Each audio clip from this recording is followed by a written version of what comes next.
नमस्कार विद्यार्थी मित्रांनो, विनायक क्लासेसमध्ये आपल्या सर्वांचे स्वागत आहे। आज आपण क्वाड्रॅटिक इक्वेशन सॉल्व्ह करण्याची फॅक्टरायझेशन ही मेथड पाहणार आहोत। फॅक्टरायझेशन मेथड व्यवस्थित समजून घेण्यासाठी आपण त्याला तीन टाइपमध्ये क्लासिफाय केलेलं आहे। तीन टाइप म्हणजे काय? जर आपण त्याचा स्टँडर्ड फॉर्म पाहिला ax² + bx + c = 0, या तिन्हीपैकी तीनचे तीन टर्म अवेलेबल असतील ते झालं टाइप 1। बरोबर, पुढचे दोन टाइप आपण पाहूया। हे तीन टर्म इथं अवेलेबल आहेत, तर काय करायचं आपण पाहूया। x² आहे, त्याच्या शेजारी काय नंबर आहे, कोएफिशियंट त्याचा 1 आहे इथं। बरोबर, 1 × 20 ह्याचं मल्टिप्लिकेशन करायचं। 1 × 20 किती होणार? 20। आता आपल्याला ह्या 20चे फॅक्टर्स पाडायचे आहेत, त्याची ॲडिशन किंवा सबट्रॅक्शन 9 यायला पाहिजे। बरोबर, परंतु इथे सगळे टर्म्स प्लस असल्यामुळे त्याची ॲडिशनच किती यायला पाहिजे?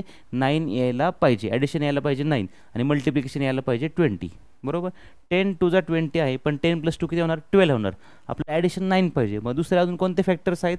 4 × 5 = 20। बरोबर, 4 × 5 केलं आलं 20 आणि 4 + 5 पण होणार आहे 9। हे मधल्या टर्म एवढं बरोबर +9 येते। बरोबर, ह्या दोन्ही कंडिशन ज्या आहेत त्या सॅटिस्फाय झाल्या। मग आपण काय करणार आहोत? ह्या 9x जागी लिहायचं आपल्याला 4x + 5x। कळलं? ह्या 9x जागी लिहायचे 4x + 5x। बाकी काहीही चेंज करायची गरज नाही, फक्त 9x चेंज करायचं आपल्याला। इकडेच x² आहे तसं लिहिलं आपण। बरोबर, प्लस 9x जागी लिहायचे 4x + 5x। जे फॅक्टर आपण काढले तेच इथे लिहायचे आहेत। +20 = 0। बरोबर, आता काय करायचे? ह्या दोन टर्मपैकी काहीतरी कॉमन काढायचे आणि ह्या दोन टर्मपैकी काहीतरी कॉमन काढायचं आहे।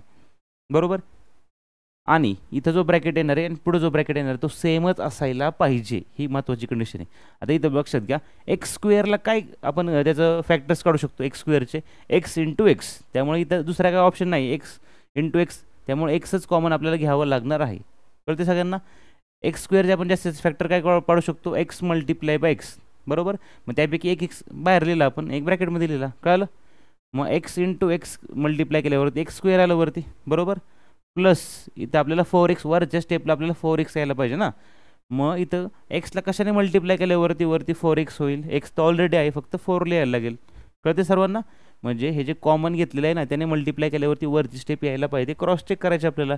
x × x केलं 4x² आलं आणि x × 4 केल्यावरती 4x आलं। क्लिअर आहे सर्वांना? बरोबर, आता हे लक्षात घ्या व्यवस्थित।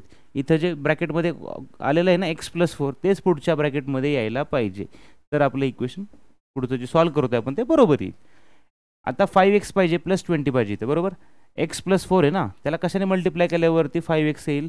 5 ने मल्टिप्लाय केल्यावरती। बरोबर, 5 × x 5x आणि 5 4 झालं का 20।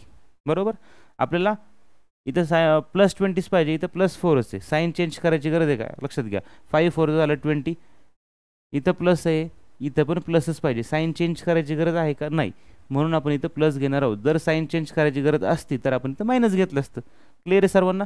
आपण काय करूया आता? हे इरेज करून टाकूया। आता लक्षात घ्या, इथं x + 4 आलं आहे ब्रॅकेटमध्ये, पण इथं पण x + 4 आहे। डबल झालं नाही, ते एकदाच लिहायचं आता फक्त। इथं लिहिणार आपण x + 4, देअरफॉर x + 4। बरोबर, आता राहिलं काय? x + 5 राहिलं, ते पुढच्या ब्रॅकेटमध्ये लिहायचं x + 5 = 0। क्लिअर इथपर्यंत? आता बघा, ह्या ब्रॅकेटने ह्या ब्रॅकेटला मल्टिप्लाय केलं, ॲन्सर येते 0।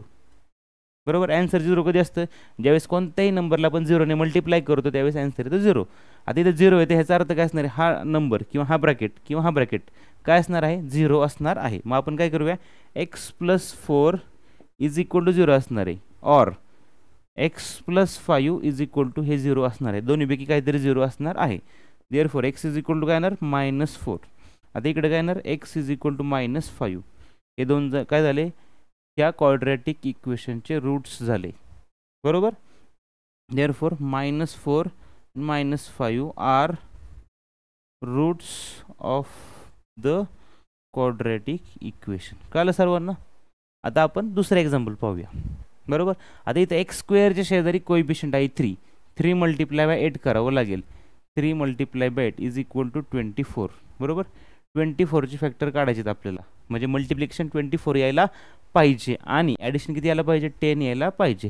24 कोणत्या टेबलमध्ये आहे? 8 3 = 24। बरोबर, पण 8 + 3 किती होणार आहे? 11 होणार आहे। 10 होणार आहे का? नाही। दुसऱ्या कोणत्या टेबलमध्ये? 6 4 = 24। बरोबर, 6 4 = 24 आणि 6 + 4 होणार आहे 10। कळलं? 6 × 4 झालं 24 आणि 6 + 4 झालं 10।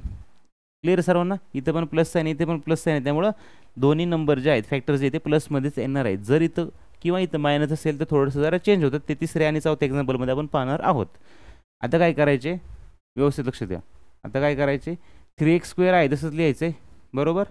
या 10x जागी आपल्याला 6 आणि 4x लिहायचं आहे. 6x आणि 4x लिहायचं आहे. Plus 6x plus 4x plus 8 is equal to 0. कळलं सर्वांना? काय केलं आपण, 3x² आहे तसंच ठेवलं, 8 आहे तसंच ठेवलं. फक्त 10x जागी आपण जे फॅक्टर पडले ते लिहिले आहेत, 6x प्लस 4x, बरोबर. आता आपल्याला इथे काहीतरी कॉमन घ्यायचं, इथे काहीतरी कॉमन घ्यायचं आहे. क्लिअर आहे सर्वांना इथपर्यंत? आता बघा, x² असले इथं x तर कॉमन येणारच आहे, बरोबर. x कॉमन येणारच आहे, परंतु इथं दुसरा काय नंबर आहे का जो कॉमन आपण घेऊ शकतो. म्हणजे इथं 3 आहे, बरोबर, 3 आणि इथं 6 आहे. दोन्ही 3च्या टेबलमध्ये आहेत ना नंबर, बरोबर. मग आपण 3सुद्धा कॉमन घेऊ शकतो. क्लिअर आहे सर्वांना? कारण 3 आणि 6 एका टेबलमध्ये आहेत म्हणून, नसते तर आपल्याला घेता आलं नसतं. बघा कंडिशन काय मगाची पण आपण पाहिलेली, 3xने कशाला मल्टिप्लाय करायचं तर 3x² होईल. 3xने xला मल्टिप्लाय केलं, आलं का 3x². 3x into x 3x² plus आपल्याला 6x पाहिजे नाही तर 3x तर ऑलरेडी आहे, x तिथं ऑलरेडी आहे. मग 3ने कशाला मल्टिप्लाय करायला लागेल, 2ला. 3 2 जा 6 आणि इथला x आहे तसं झालं, आलं x प्लस 2. पुढच्या ब्रॅकेटमध्ये पण हे x प्लस 2 यायला पाहिजे असंच, आणि ते मल्टिप्लाय केल्यानंतर वरची जी टर्म आहे ती यायलाच पाहिजे, वरच्या ह्या 2 टर्म यायलाच पाहिजे. तर आपण इथं जे कॉमन घेतले ते पण बरोबर आहे, आपल्याला चेक करता येतं, चेक करायला येतं. एक लक्षात घ्या, इथं काय कॉमन घ्यावं लागेल आपल्याला तर x प्लस 2 ब्रॅकेटमध्ये येईल. मग इथं 4 जर घेतला, 4 इंटू x 4x आलं, 4 2 जा 8 आलं का 8, बरोबर. इथं प्लस साईन आहे, इथं पण प्लस साईन आहे. साईन चेंज करायचे आहे का आपल्याला, नाही, त्यामुळे इथं प्लसच राहणार आहे.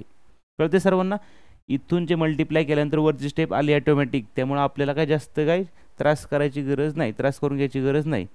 4 इंटू x आलं 4x, 4 2 जा 8. क्लिअर इथपर्यंत ही स्टेप आली.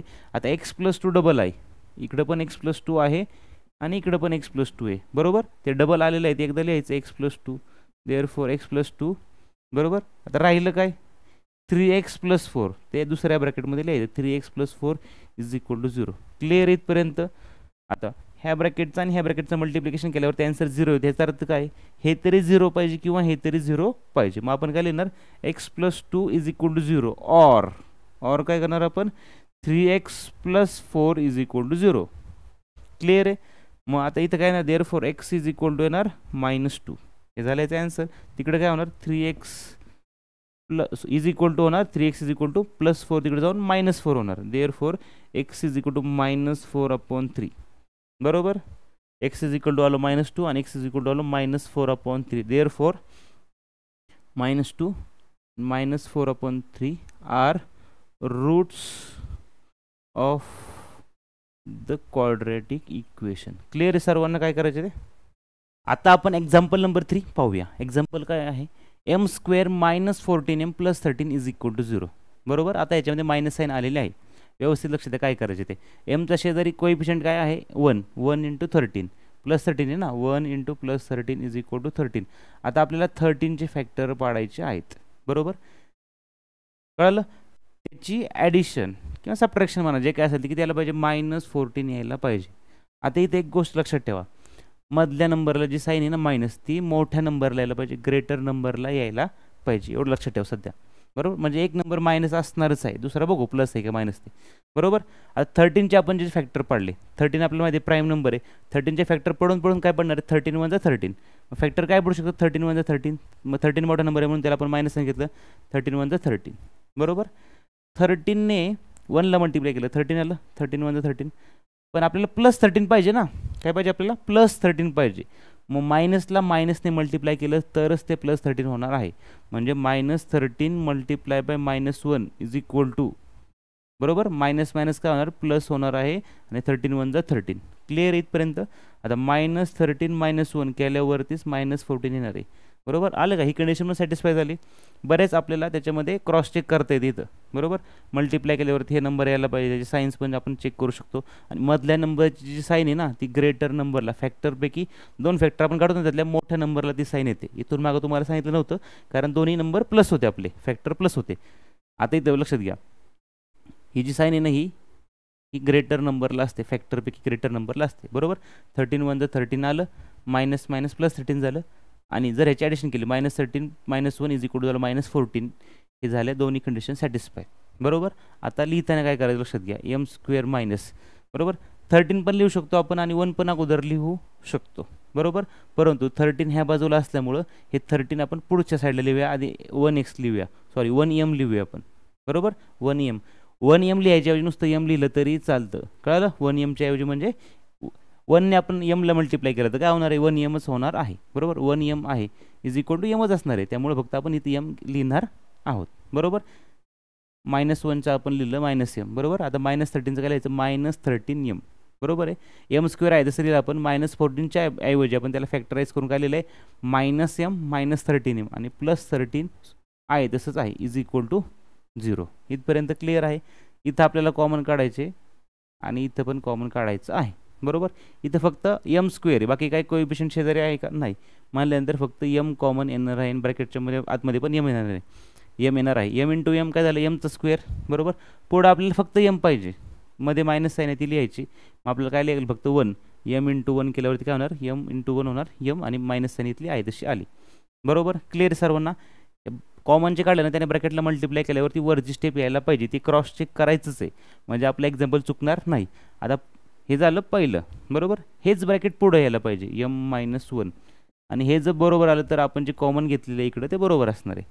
आता इथं काय कॉमन घ्यावं लागेल, तर ब्रॅकेटमध्ये m-1 येणार आहे. इथं आपल्याला 13m पाहिजे ना, मग आपण इथं 13m घ्यावंच लागणार आहे. बरोबर. 13 घ्यावं लागणार आहे. 13 × m आलं 13m आणि 13 × 13. क्लिअर इथपर्यंत सगळ्यांना. आता इथं लक्षात घ्या, इथं मायनस साईन आहे. बरोबर.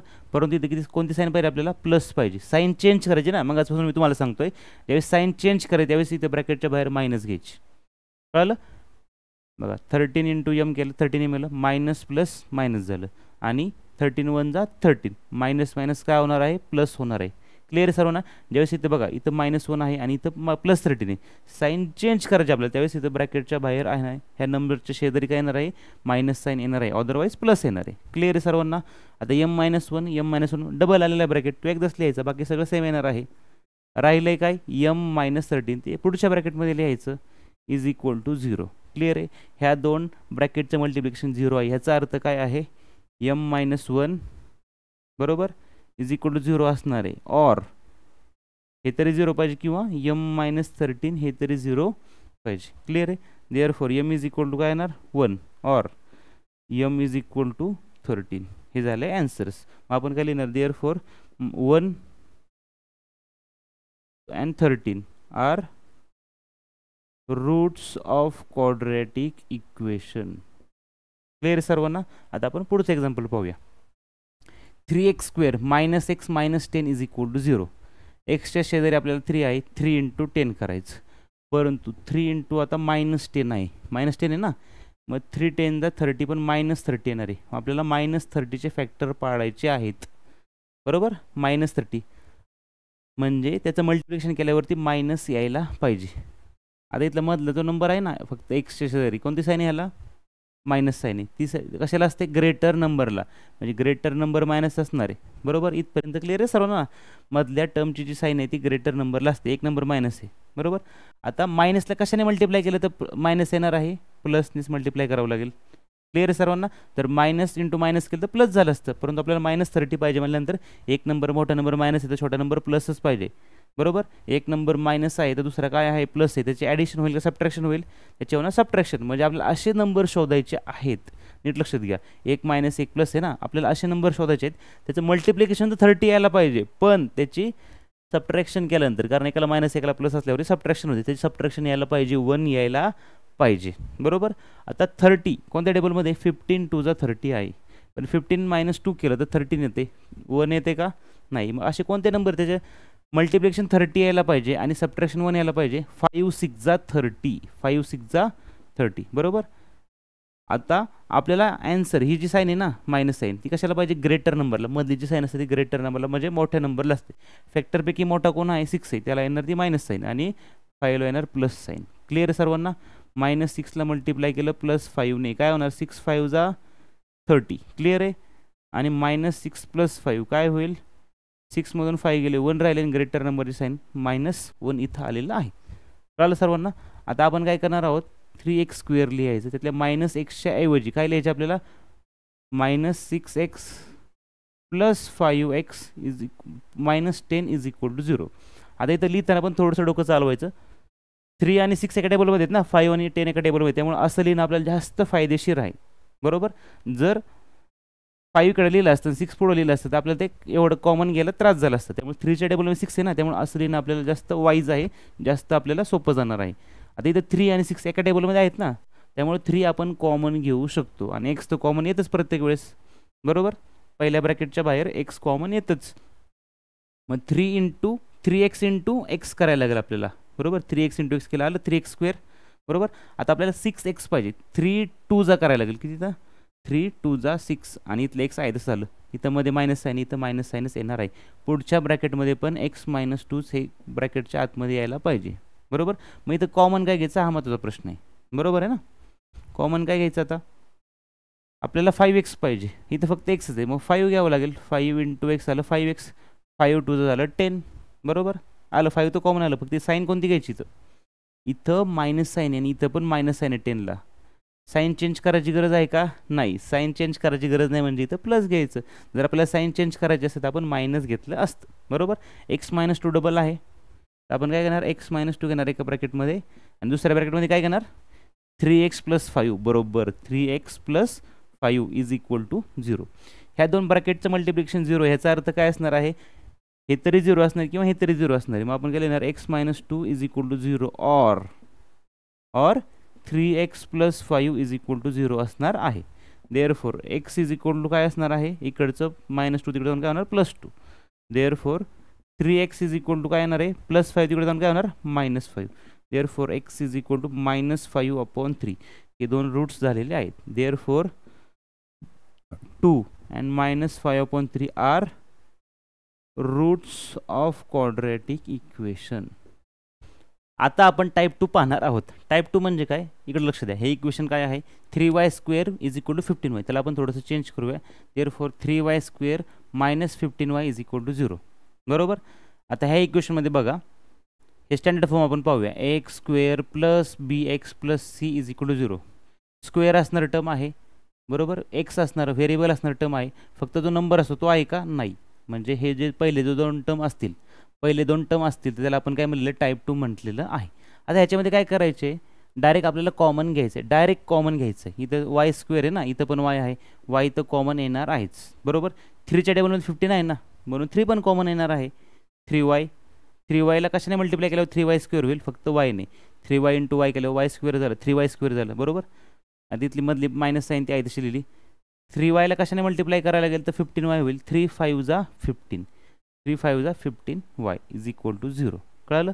म्हणजेच हा ब्रॅकेट तरी 0 किंवा हा ब्रॅकेट तरी 0 असायला पाहिजे. ह्या दोन ब्रॅकेटचं मल्टिप्लिकेशन केल्यावर आन्सर किती येते, 0 येते. देअरफॉर काय लिहू शकतो, 3y = 0 or 3y = 0 or y - 5 = 0.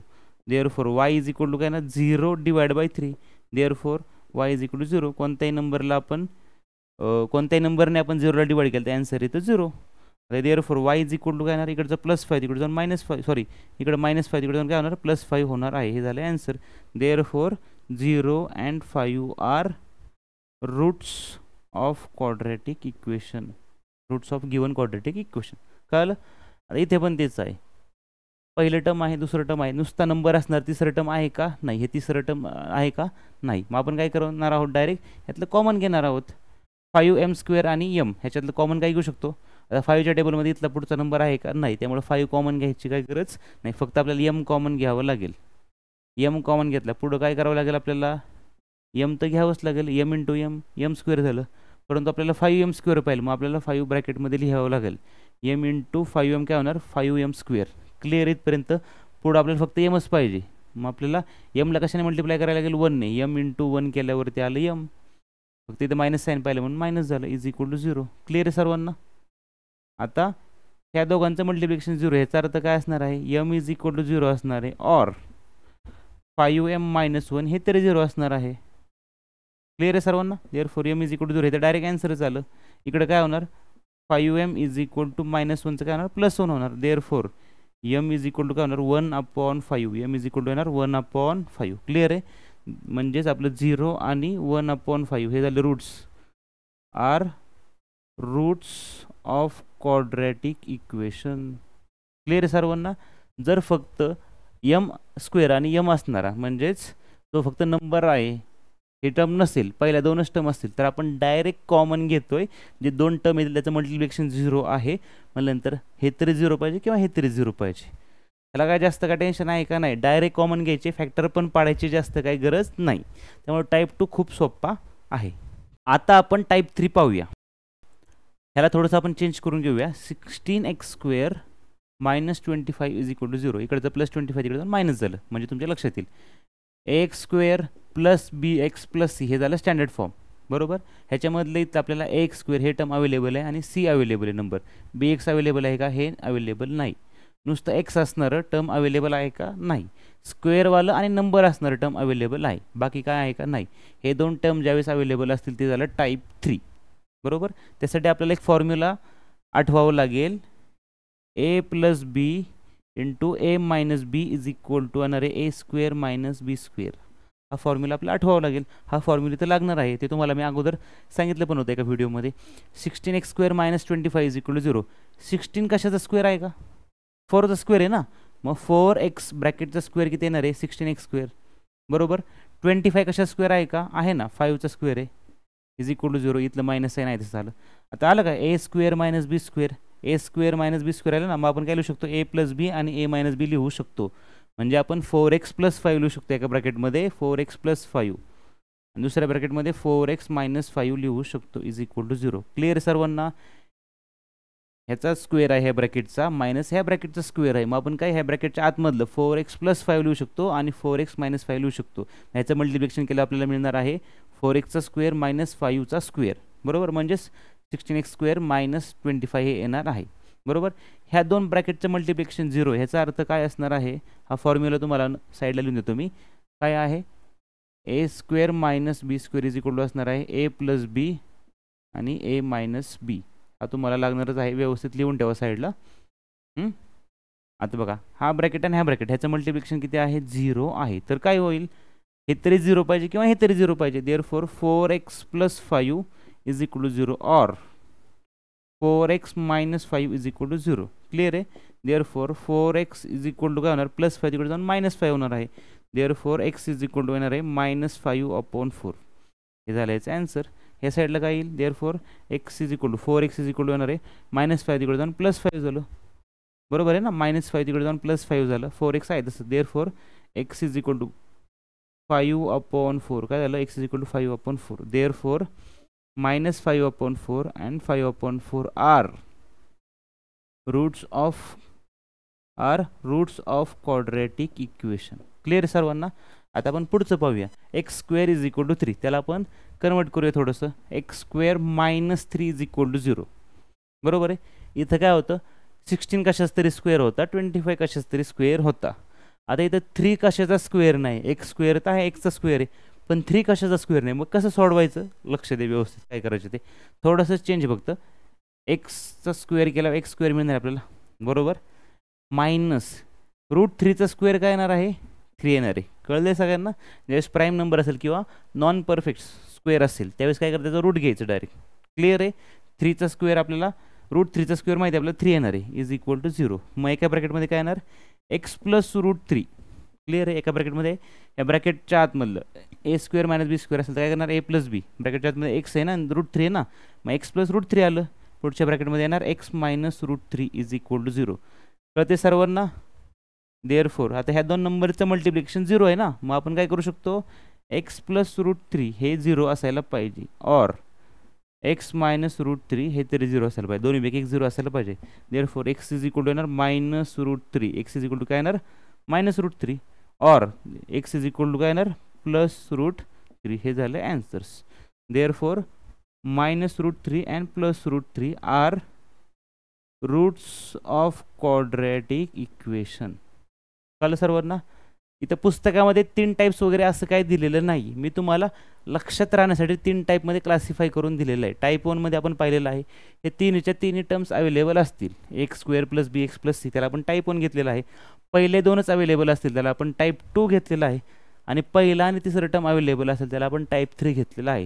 हे क्लासिफिकेशन कशासाठी केलेलं आहे? फक्त तुम्हाला व्यवस्थित लक्षात राहण्यासाठी. कारण क्लासिफिकेशन करून आपण जर अभ्यास केला तर आपल्या व्यवस्थित लक्षात राहतं. त्यासाठी फक्त क्लासिफिकेशन करून दिलेलं आहे. जर हा व्हिडिओ तुम्हाला आवडला असेल तर व्हिडिओला लाईक करा, कमेंट करा आणि हा व्हिडिओ जास्तीत जास्त मित्रांना शेअर करा आणि चॅनलला सबस्क्राईब करा आणि सबस्क्राईब बटनच्या शेजारी जे बेल आयकॉन आहे त्याला पण क्लिक करून ठेवा.